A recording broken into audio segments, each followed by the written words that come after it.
I I cry all too easily, even in movies, and so if that happens today, understand that they're not tears of sorrow. I think that when anybody lives to be 85 years old, one of the really remarkable things about their life is the variety that you find in it.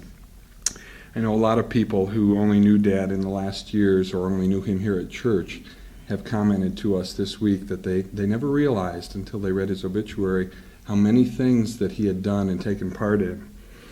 On the other hand, I think many of the people who knew him better as a younger man, and someone saw a picture of him yesterday with the Dunbar-Borton baseball team back in the early 1950s, arms folded across his chest, feet apart, a grin, kind of a cocky grin on his face. And they said, boy, he looks like he's full of it. People that knew him that way probably would have been surprised at some of the turns that his life took in the last 2 decades or so. When we were growing up, Dad often apologized for being so much older than our friends' fathers. I guess he thought that we had been shorted somehow, but I always felt so fortunate because he had this tremendous amount of wisdom and experience and maturity and patience and goodness. We got to hear stories from him about growing up on the farm back in around the years of World War I, playing with his brothers and sisters on the farm. We got to hear the story about the day that he was severely reprimanded for riding his bicycle on the day of his grandfather's funeral, grandfather who was a Civil War veteran when he died in 1918 when Dad was 11 years old. He has a grandson with the name of Loyal, and I can envision that happening. We heard about what it was like to start a career just before the Great Depression and what it was like to live through that time in our country's history.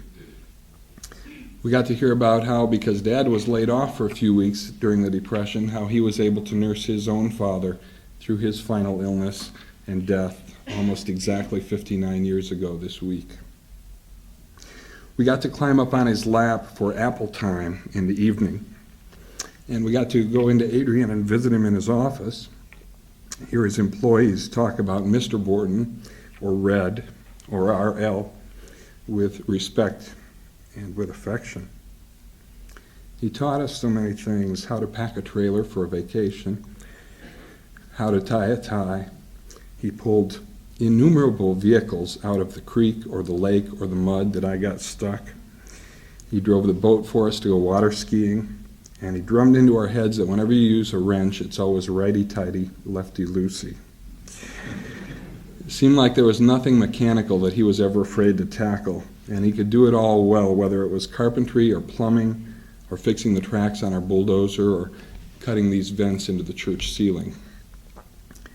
I don't mean to make Dad sound like he was perfect, because he would be the first one to tell you that he wasn't. He told us often that his dad taught him, son, there are no perfect people this side of heaven. He could get really angry. I found that out a lot of times the old-fashioned way. I earned it. And I remember how frustrated I was as a boy that I never heard him admit to having made a mistake, even when he was clearly wrong. But those traits softened a lot after he accepted Christ in 1971. A couple of years ago, when this church celebrated its 150th anniversary, you used the song, "After all our hopes and dreams have come and gone, and our children sift through all we've left behind, may the clues that they discover and the memories they uncover become the light that leads them to the road we each must find." One of the clues that I've been sifting through these last couple of days are letters that Dad wrote to me. Because when I went away to Interlaken to school as a very homesick 16-year-old, he started writing me these letters on a semi-regular basis, even though he was not a natural letter writer, simply because he knew how much it meant to me. Over the next 6 or 7 years, I probably got about 50 letters, and he talked about a lot of things, the work he was doing and practical plans that had to be made, but a recurring theme was his faith and the way it was growing. In January of 1976, he wrote, "I praise the Lord nearly every day for directing us to West Rome."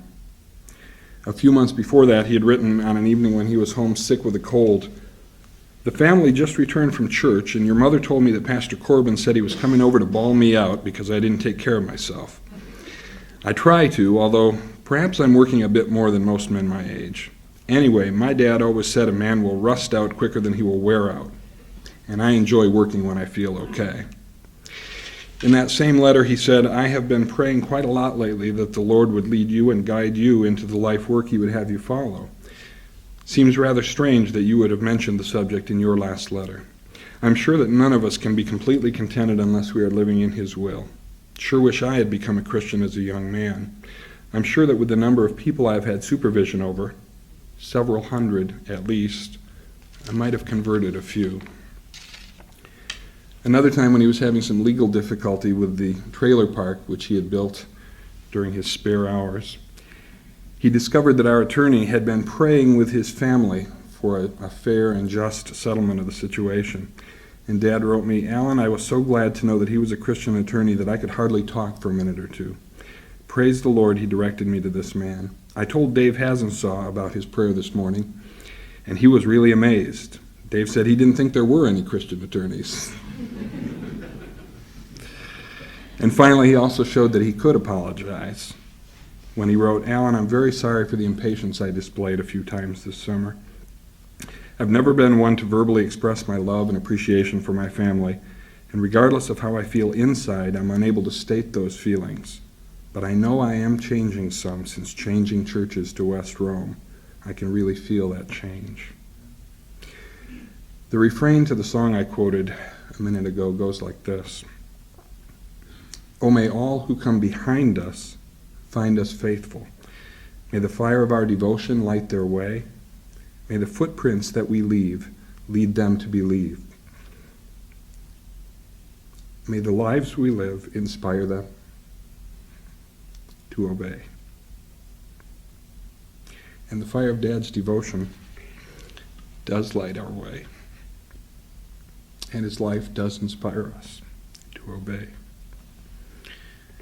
Thursday night, less than an hour after Dad died, John and I stood over his body, and we looked at one another, and we quietly agreed how unbelievably lucky and blessed we were. And I know that the world is a big place, and maybe it's not fair to other people to say that we had the best dad in the whole world. But I know how we feel.